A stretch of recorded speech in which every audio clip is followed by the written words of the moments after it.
புதுச்சேரியில் வணிக பயன்பாட்டிற்கான எரிவாயு சிலிண்டர்கள் விநியோகத்தில் தட்டுப்பாடு ஏற்பட்டுள்ளதால் பல உணவகங்கள் சிரமத்தை சந்தித்து வருகின்றன.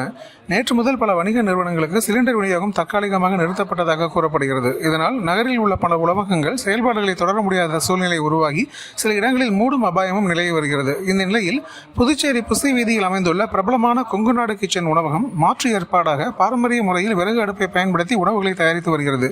வாடிக்கையாளர்களுக்கு வழக்கம் போல் உணவு கிடைக்க வேண்டும் என்பதற்காக இந்த முயற்சி மேற்கொள்ளப்பட்டுள்ளதாக உணவக நிர்வாகம் தெரிவித்துள்ளது.